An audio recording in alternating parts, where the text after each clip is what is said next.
Just ఇప్పుడు ఒక fresh judgement వచ్చింది. మెయింటెనెన్స్ కట్టకపోతే భర్త డైరెక్ట్గా ఆఫీస్ ఏదైతే ఉంటుందో మేనేజర్ అక్కడ మనకి శాలరీ ఏదైతే క్రెడిట్ అవుతుందో అక్కడే కట్ చేసుకోమని చెప్పారంటే ఇది ఎంతవరకు వాస్తవం? ఈ రోజు వచ్చిన కొత్త జడ్జిమెంట్ ఏంటంటే మెయింటెనెన్స్ అనేది వైఫ్ హస్బెండ్ మీద కేసు పెట్టింది. సో కేసు గెలిచింది. ఆ మెయింటెనెన్స్ ఎంత 25,000 ఇవ్వాలి హస్బెండ్ అనేది గ్రాంట్ అయింది ఆ అమ్మాయికి. కానీ ఆ వైఫ్కి గ్రాంట్ అయిన తర్వాత కూడా ఆ హస్బెండ్ పే చేస్తలేడు. ఈ రీజన్ ఆ రీజన్ పెడుతూ ఎక్స్క్యూజెస్ చెప్తూ తప్పించుకుంటా వస్తా ఉన్నాడు. ఇంకా చూసి ఆమె భరించలేని స్టేజ్కి వచ్చింది. ఎందుకంటే వైఫ్ బతికేది కూడా మెయింటెనెన్స్ మీద. అండ్ ఎవ్రీ మంత్ ఇవ్వకపోతే తను వెళ్ళి ఎట్లా బతుకుతుంది అంటే కేసు డీటెయిల్స్ పక్క పెడితే ఇప్పుడు ఎందుకు అయింది, డివోర్స్ ఎందుకు అయింది, లేకపోతే అవన్నీ పక్క పెడదాం. కానీ మెయింటెనెన్స్ ఏదైతే హస్బెండ్ ఇవ్వాలన్న వైఫ్కి ఇవ్వనప్పుడు వైఫ్కి సరిపోగా డబ్బులు. సో ఇంకేం చేయాలో అర్థం కాక ఫ్యామిలీ కోర్ట్ నుంచి హైకోర్టు నుంచి సుప్రీంకోర్టు దాకా ఈ కేసు వెళ్ళింది. అక్కడ వెళ్ళిన తర్వాత సుప్రీంకోర్టు కొత్తగా ఒక డైరెక్షన్ ఇచ్చింది. ఏంటో తెలుసా? ఫస్ట్ టైం ఇది ఏంటంటే, సరే నువ్వు ఇస్తలేవు డబ్బులు, నీ వైఫ్ నువ్వు డబ్బులు ఇవ్వట్లేదు కదా, నువ్వు ఇవ్వకు, నీ ఎంప్లాయర్కే నేను ఆర్డర్ ఇస్తున్నా, ఎవ్రీ మంత్ 25,000 డిడక్ట్ చేసి ఆ శాలరీని డిడక్ట్ చేసి ఆ 25,000 ఆమెకి అంటే ఆ హస్బెండ్ వాళ్ళ వైఫ్కి డైరెక్ట్ ట్రాన్స్ఫర్ చేయాలని చెప్పేసి సుప్రీంకోర్టు ఆర్డర్ ఇచ్చింది.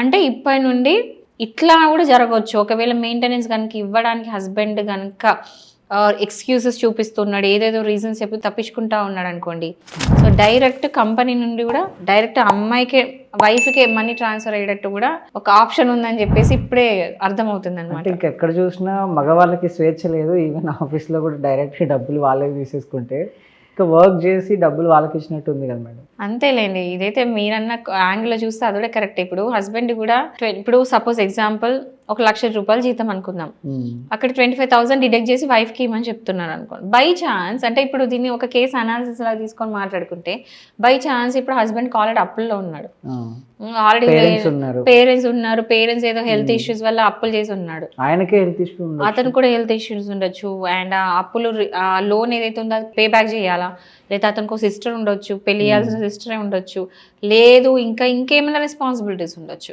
సో అట్లాంటివి ఉన్నప్పుడు ఇట్లా మళ్ళీ ఈఎంఐలు, ప్రతి మిడిల్ క్లాస్ పర్సన్ బతికేది ఈఎంఐస్ మీదనే. సో ఈఎంఐస్ ఇవి అట్లా ఉన్నాక డైరెక్ట్ ఫస్ట్ ఇట్లా జీతం పడగానే ఇట్లా 25,000 కట్టు, కానీ ఇప్పుడు 1,00,000 నుంచి 25,000 కట్ అయితే వాడు ఎట్లా బతుకను, ఎలా బతుకుతాడు?